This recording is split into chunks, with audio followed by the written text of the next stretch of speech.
My husband and his friends thought it'd be funny to leave me stranded in a small town in Italy after a fight.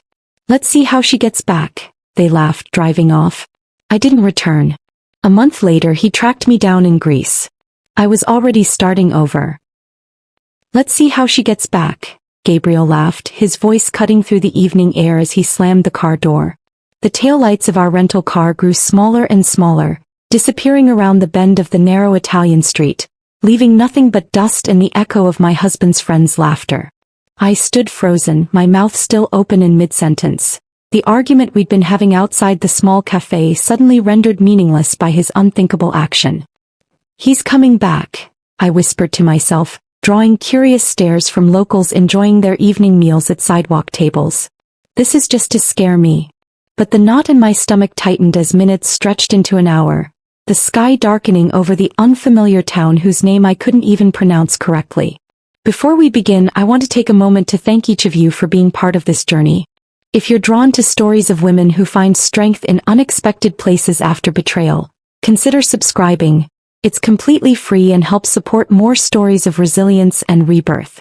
Now, let's witness how one abandoned woman turned an act of cruelty into the beginning of her freedom. When I'd begged Gabriel not to drink so much at lunch, I never imagined it would escalate this far.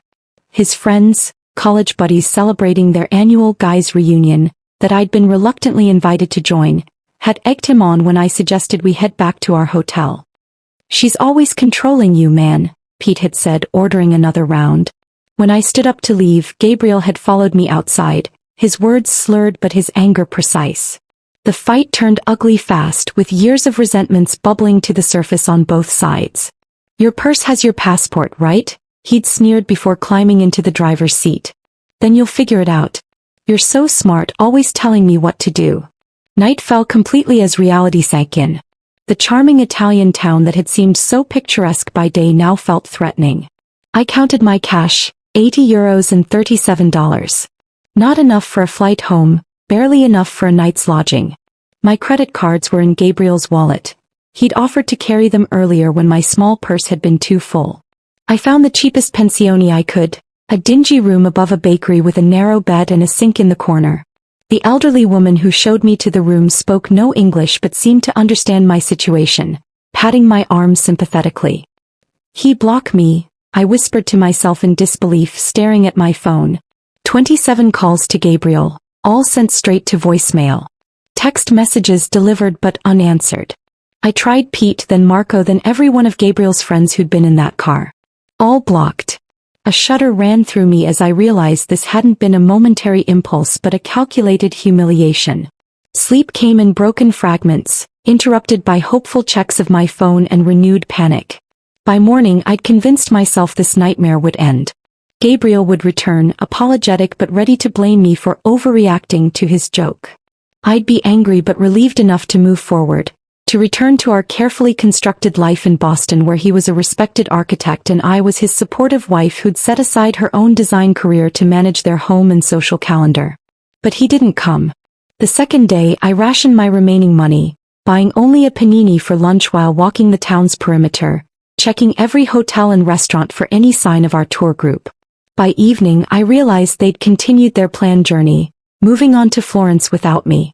On the third day, a kind cafe owner who noticed me lingering outside his establishment offered me free espresso and, in broken English, directions to the local police station. The officer there seemed unsurprised by my story, as if abandoned tourists were a regular occurrence. But his limited English and my non-existent Italian left me with nothing but a filed report and a sympathetic nod. That afternoon I made the hardest decision of my life. Standing before a cramped pawnshop window, I twisted off my wedding ring, the 2-carat diamond Gabriel had upgraded on our 5th anniversary, replacing the modest band we'd started with. The shopkeeper offered me far less than it's worth, but enough to fund the next step of my journey, wherever that might be. America? Call family. The pawnbroker suggested, counting out euros. I nodded mechanically, but inside a different plan was forming. Family meant explaining, meant hearing my mother's "I told you so" about Gabriel's temper, meant facing friends who'd seen the cracks in our marriage I'd tried so hard to plaster over. The bus station was quiet when I arrived, its electronic board displaying destinations I'd only read about in travel magazines. An overnight bus to Rome connected to ferries, to other buses, to places where Gabriel and his friends wouldn't think to look for me if they ever bothered to try. My finger hovered over my father's name in my contacts. One call and he'd wire money for a flight home. One call and I'd return to the life I'd built, where I'd slowly made myself smaller to accommodate Gabriel's expanding ego and demands. A memory surfaced, Gabriel jokingly hiding my portfolios when I'd mentioned returning to interior design work. "Why complicate things?" he'd asked.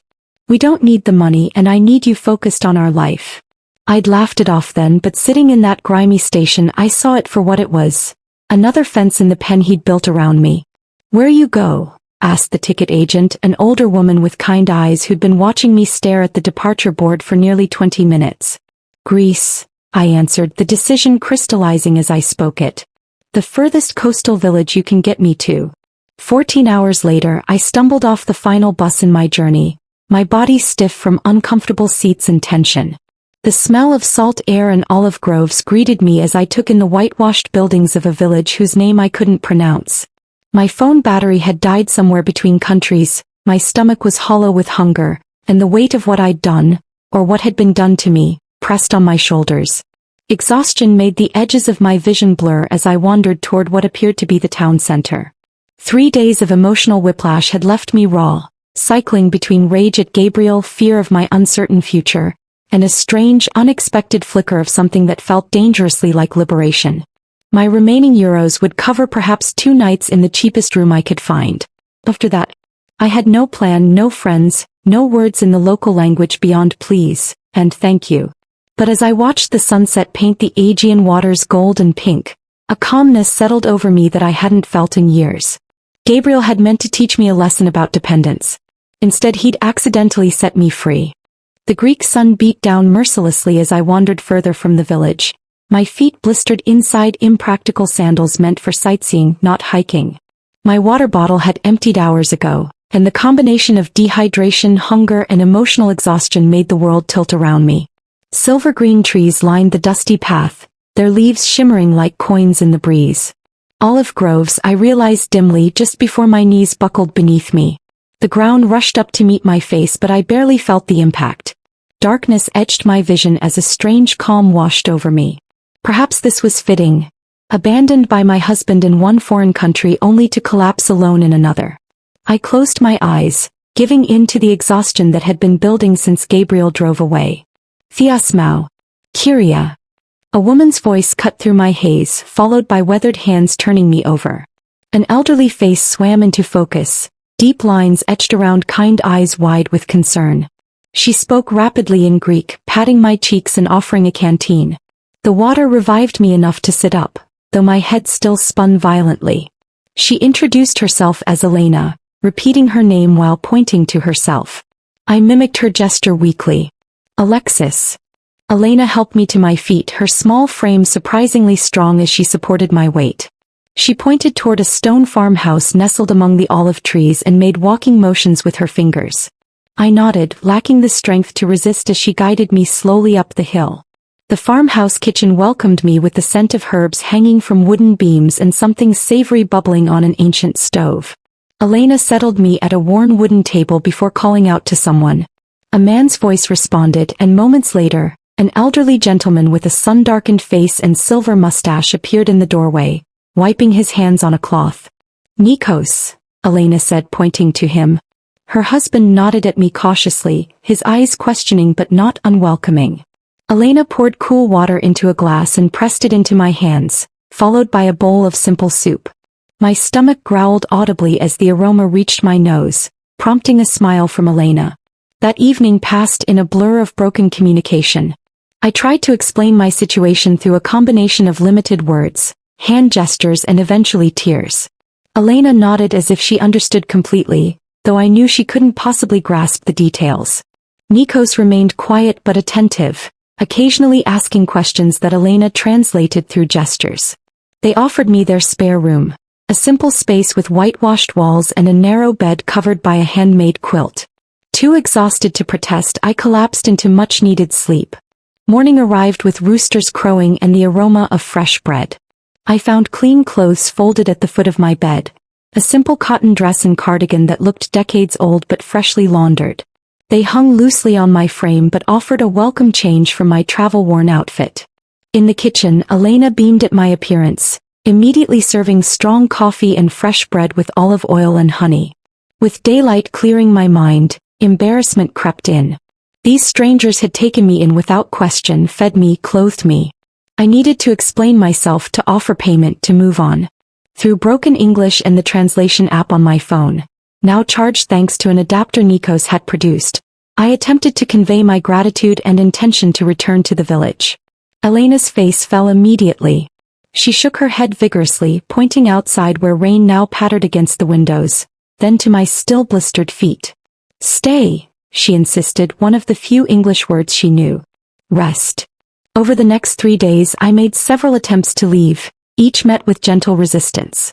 Once, with my purse in hand and shoes on my feet, Elena intercepted me at the door, her expression so wounded that guilt washed over me. She took my hand and led me to a small wooden box on the mantel, opening it to reveal photographs. Her fingers trembled as she pointed to a young woman with Elena's eyes and Nikos's smile. "Sophia," she said softly, then pointed far away. "Australia." Her eyes filled with tears as she made a cradling motion with her arms, then held her hand at waist height, indicating a child. "Grandbaby," she managed in English, pointing to a more recent photo of an infant. "No, see." I understood then. Elena saw in me a surrogate for her absent daughter, a presence to fill the hollow space left behind. Rather than feeling manipulated, my heart ached for her loss. I nodded slowly and returned my purse to the hook by the door. Each day brought new routines as I gradually integrated into their farm life. Elena showed me how to gather eggs from the chickens without frightening them, how to hang laundry so the mountain breeze would catch it just right. Nikos taught me to identify weeds among the vegetable garden, his patience evident as I mistakenly pulled up an herb the first time. The work was physical, nothing like my carefully curated life in Boston, but satisfying in ways I'd forgotten existed. My body, accustomed to designer gyms and measured exercise routines, protested at first. New calluses formed on my hands and muscles I didn't know I had ached each evening. But with each passing day the pain lessened and my strength grew. More importantly, the constant mental cycling through my abandonment began to quiet, replaced by the simpler concerns of farm tasks and language learning. At night, sitting on the small porch while Elena knitted and Nikos smoked his pipe, I found myself experiencing moments of peace. The betrayal still cut deep, but here, surrounded by ancient olive trees and the rhythm of rural life, it began to feel less like the end of my story and more like an unexpected chapter. 2 weeks after my arrival, Elena sat beside me as we shelled peas from the garden. She studied my face, her expression thoughtful before asking slowly in her improving English, "Home? You want go home?" She made a plain motion with her hand, then pointed toward America. The question hit me with unexpected force. Home. The word conjured our sleek Boston brownstone with its designer furniture and carefully coordinated decor. It also brought Gabriel's controlling behavior into sharp focus. His helpful management of our finances that left me without independent access. His subtle discouragement of my friendships, his dismissive attitude toward my career aspirations. Tears spilled down my cheeks as words poured out in a language Elena couldn't fully understand, but emotions that transcended the barrier.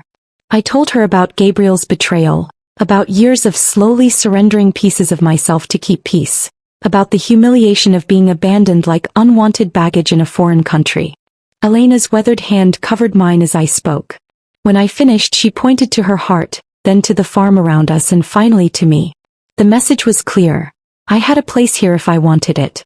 "Work," I said carefully, mimicking Nikos tending the olive trees.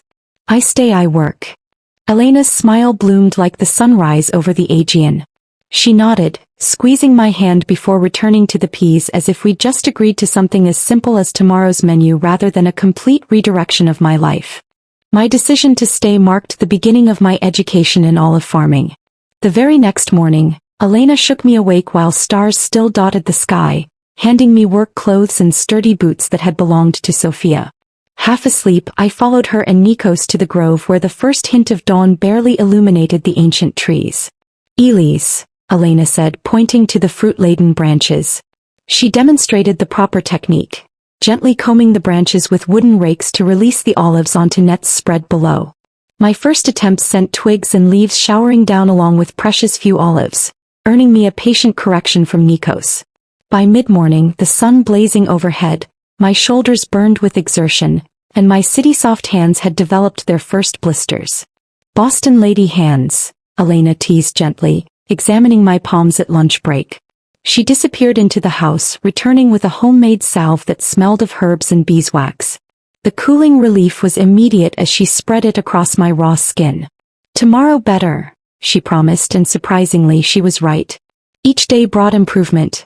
My technique refined, my strength building, my hands toughening.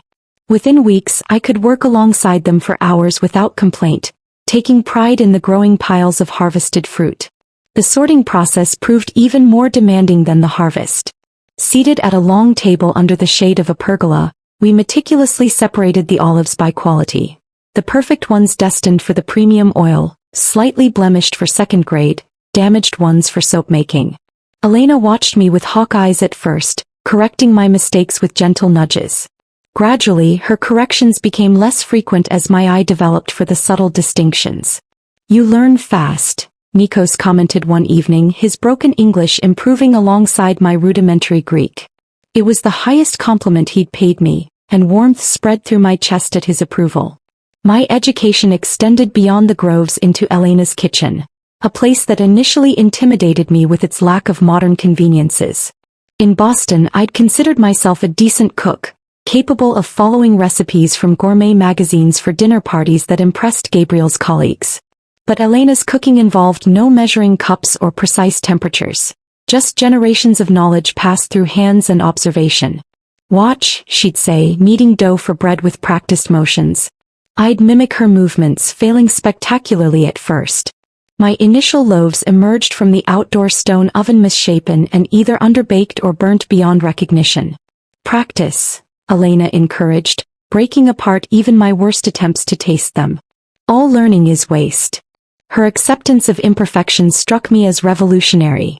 In my previous life, mistakes had been something to hide, not stepping stones to mastery.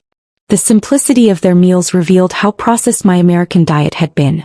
Here, everything came from their land or neighboring farms. Vegetables still warm from the sun, eggs collected that morning, cheese from the goats down the road. The flavors were vibrant and clean, needing little enhancement beyond olive oil, lemon, and herbs from Elena's garden. My body changed on this diet and work regimen. The designer clothes I'd arrived in grew loose as unnecessary weight melted away, replaced by lean muscle.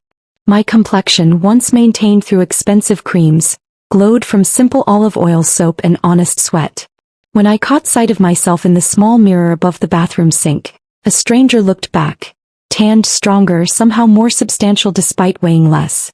As my Greek vocabulary expanded, Elena and I found more ways to communicate beyond labor and food.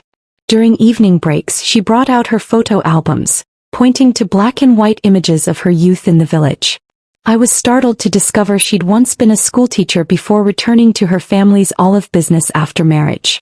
"You?" she asked, mimicking typing on a keyboard. I took out my phone, showing her photos of my interior design projects from before marriage, the career Gabriel had dismissed as a hobby. Elena studied them with genuine interest, pointing to elements she liked and making appreciative sounds. "Beautiful thinking," she said, tapping her temple. Her validation of my creative work brought tears to my eyes. Such simple acknowledgement, yet something Gabriel had gradually withdrawn as our marriage progressed. One rainy afternoon, Elena taught me to knit, her patience endless as I dropped stitches and created uneven rows. My first completed project was a simple scarf, lumpy and imperfect, but entirely made by my hands. I wrapped it around my neck with more pride than I'd felt wearing the designer cashmere Gabriel had given me for Christmas. Other handmade possessions followed.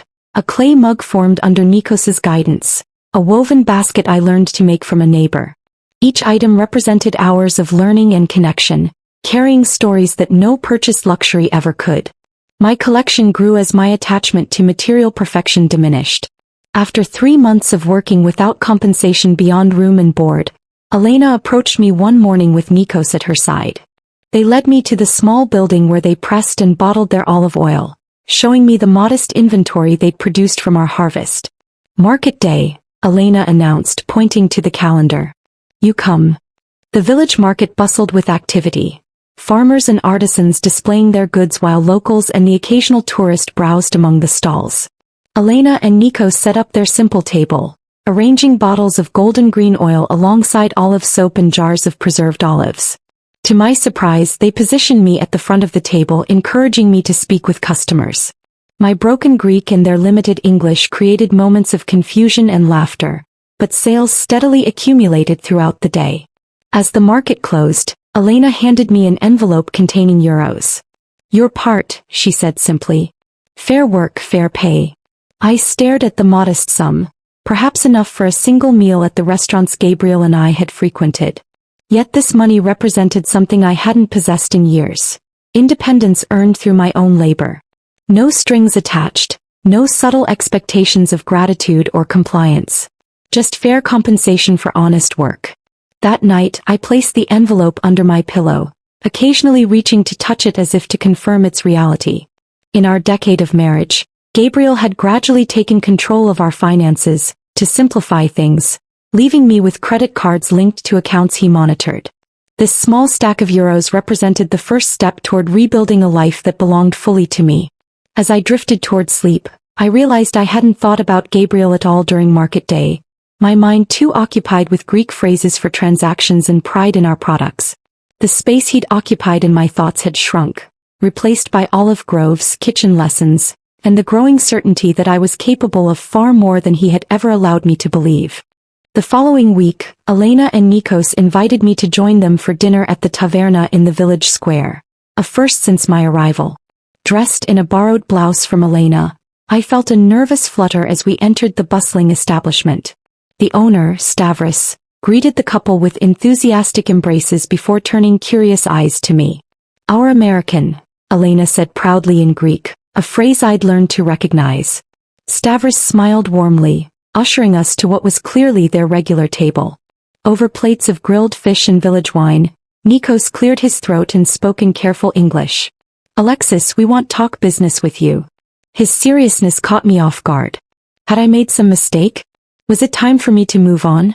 Elena reached across the table, patting my hand reassuringly before continuing where her husband left off. "We old now. 68, 70 years. She pointed between herself and Nikos. "No children here. Sophia not coming back." Nikos nodded solemnly. "We think, retire soon. 2-3 years. But olive trees." He made a sweeping gesture. 200 years old. "Need young hands." My breath caught as I began to understand. Elena smiled, her eyes crinkling at the corners. "You learn fast. Work hard. We teach everything." Then, she spread her hands as if offering something. "Business yours." The proposition stunned me. They barely knew me, a foreigner who'd stumbled into their lives just months ago. Yet here they were, offering a future I hadn't dared imagine. "But I don't know enough," I stammered. "The trees, the pressing, the business side." "You learn," Nikos said firmly. "We teach. No rush." That night marked the beginning of my true apprenticeship. No longer just an extra pair of hands, I became heir to generations of knowledge. Each morning, Nikos took me through different sections of their groves, explaining how soil variations affected flavor profiles, how to identify early signs of disease, when precisely to harvest each section for optimal oil quality. Elena focused on teaching me the business records, a combination of handwritten ledgers and basic computer spreadsheets their grandson had set up during a holiday visit years ago. Her method of tracking expenses and income was functional but outdated.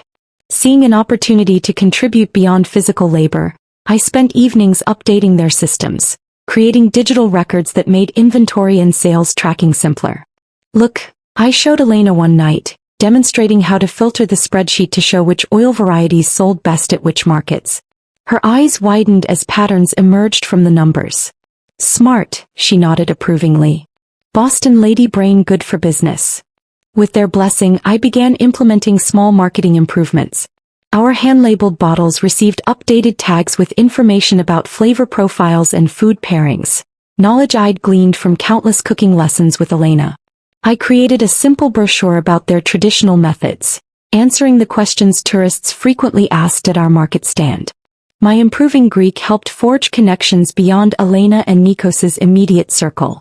The pharmacist who provided Elena's blood pressure medication began stopping by our market stall for conversations that extended beyond transactions.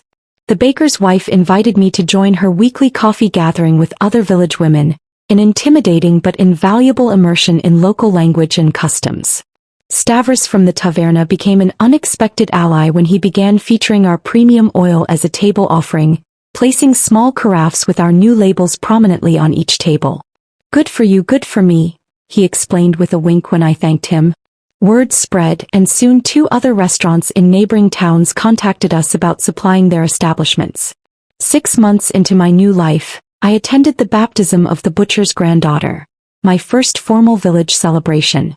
Standing in the back of the small church, I watched the community ritual with a lump in my throat. The elderly priest noticed my presence and made a point of greeting me afterward, switching to halting English learned during seminary in Athens. "You bring new life to Old Grove," he said, his rheumy eyes twinkling. "Good for village. Young people leave for Athens for America.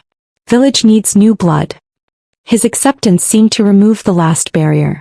Invitations flowed more freely after that, to name day celebrations, impromptu gatherings at the beach, even a village committee meeting about the upcoming summer festival. Each event wove another strand into the web of connection holding me in place.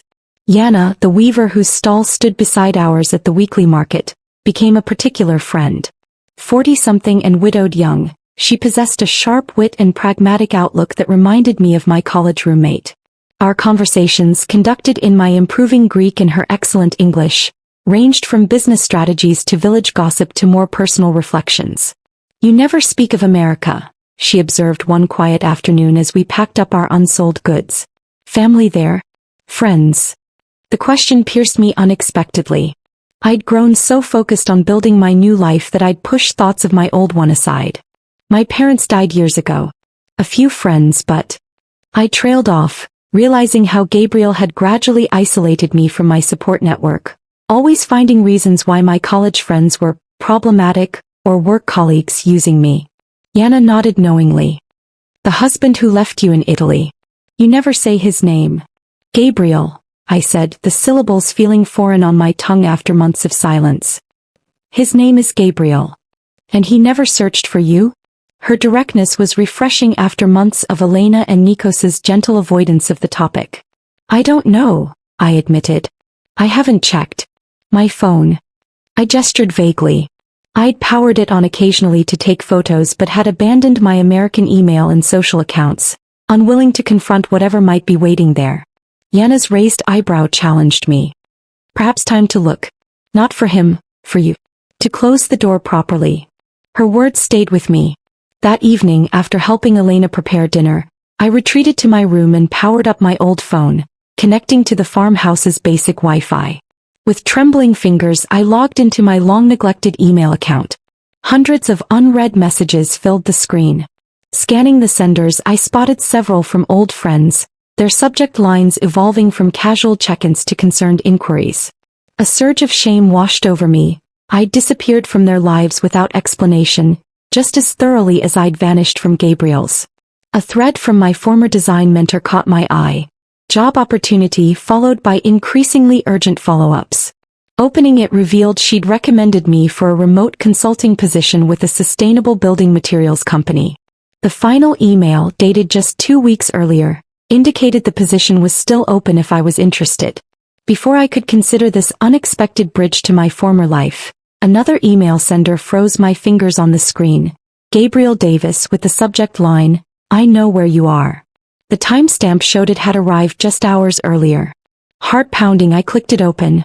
"Alexis, it's taken months and a private investigator, but I've finally tracked you to that backwater in Greece. This has gone on long enough. I'm coming to bring you home and end this ridiculous tantrum. My flight lands in Athens on Thursday. Be ready. 3 days from now." The room spun around me as panic and anger collided in my chest.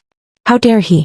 After abandoning me, after months without a word, he expected to simply collect me like misplaced luggage? I stumbled downstairs, the phone clutched in my hand. Elena looked up from the account ledger spread across the kitchen table, her smile fading as she registered my expression. Bad news from America? She asked gently. Gabriel, I managed. He's coming here. Thursday. Elena's eyes narrowed slightly. She reached beneath the ledger and pulled out an envelope, sliding it across the table toward me. Good timing then. Was waiting for right moment. Inside I found legal papers bearing my name alongside Elena and Nikos's, written in Greek with English translations. Partnership agreement, Elena explained. 1/3 business years now.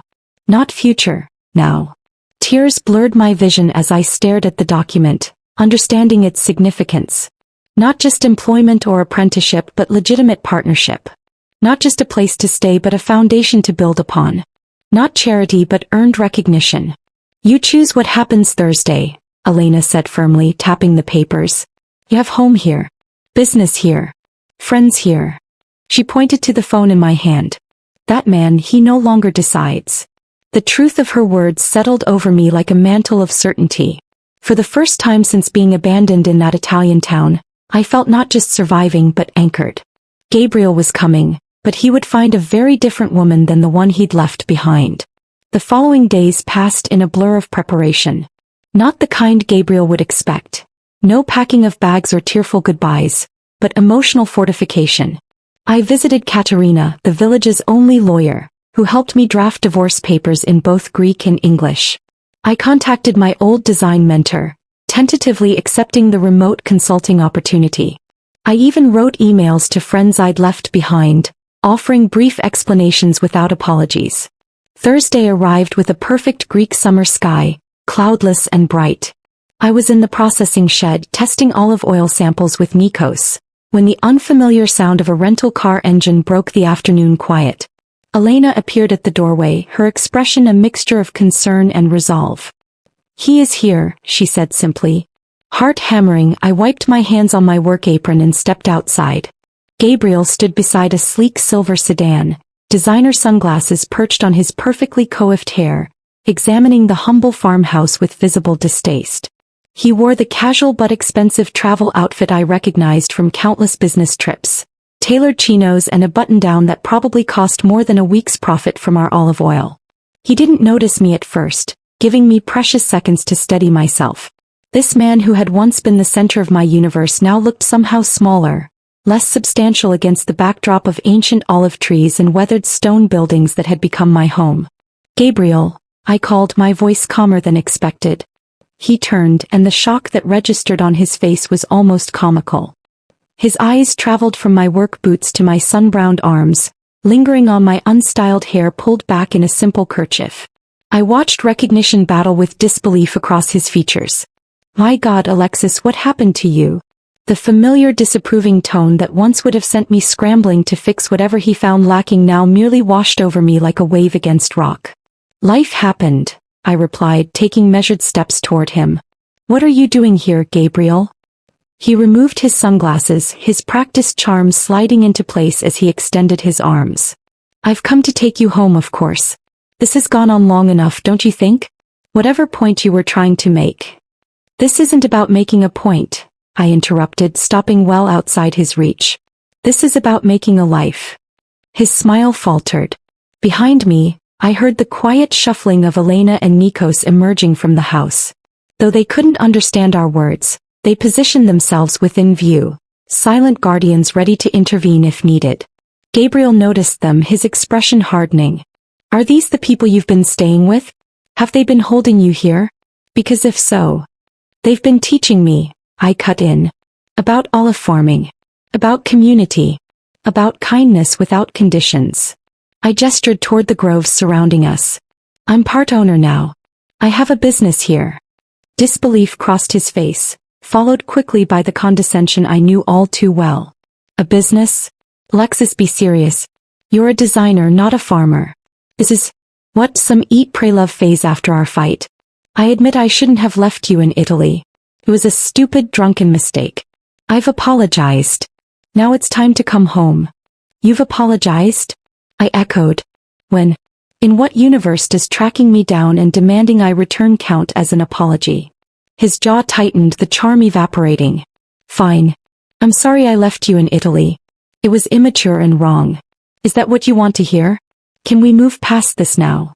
Why did you even look for me, Gabriel? It's been months. Why now? He shifted uncomfortably, glancing at the elderly couple watching us intently. Can we discuss this privately? In the car, perhaps.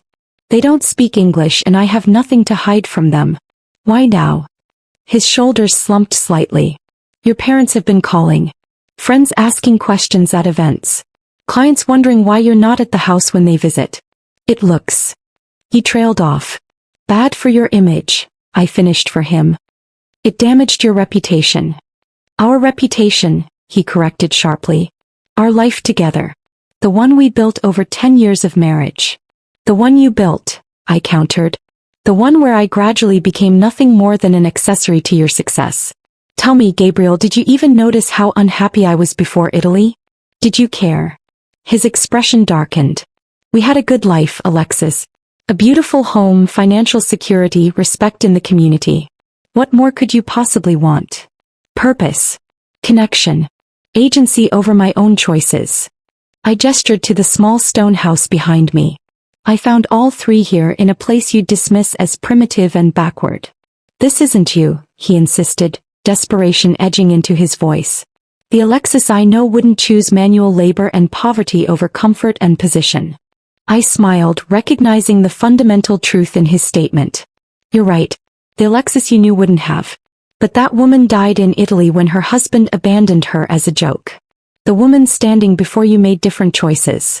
Elena approached then, pressing something into my hand, the partnership agreement we'd signed.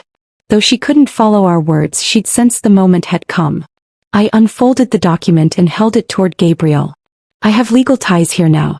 A business partnership. Responsibilities to people who value me for my contributions, not my appearance or social connections. His face flushed with anger. This is ridiculous. Whatever game you're playing. It's not a game, I said, reaching into my pocket for the envelope Katerina had prepared. These are divorce papers, Gabriel. Already filed with provisions for division of assets. He stared at the envelope as if it might burn him. You can't be serious. You'd throw away everything for this. He gestured dismissively at the modest farm. I'm not throwing away anything. I'm choosing something better. Something real. I stepped forward, placing the envelope in his rigid hand.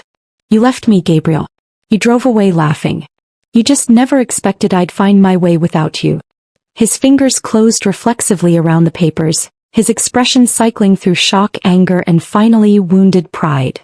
You'll regret this, he said, but the threat sounded hollow even to his own ears.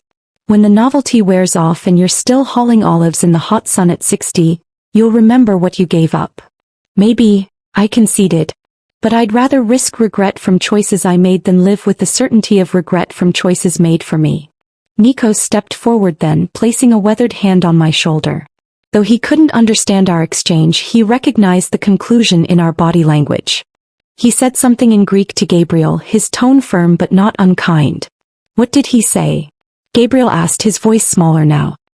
He said the road back to Athens is dangerous after dark. You should leave now to reach the city before nightfall. Gabriel looked between us, finally registering that this wasn't a negotiation or a rescue. It was a goodbye. Without another word, he returned to his rental car, the divorce papers clutched in his hand. As the vehicle disappeared down the dirt road, Elena slipped her hand into mine. Together the three of us turned toward the house, my house now too. The evening's work awaited, oil samples to catalog, dinner to prepare, tomorrow's market inventory to check. My husband had once abandoned me in a foreign country, assuming I'd be helpless without him, assuming I'd come crawling back once I'd learned my lesson. Instead, I'd found fertile ground to plant new roots, stronger and deeper than he could have imagined. Sometimes the cruelest actions yield the greatest gifts. In trying to break me, Gabriel had accidentally set me free.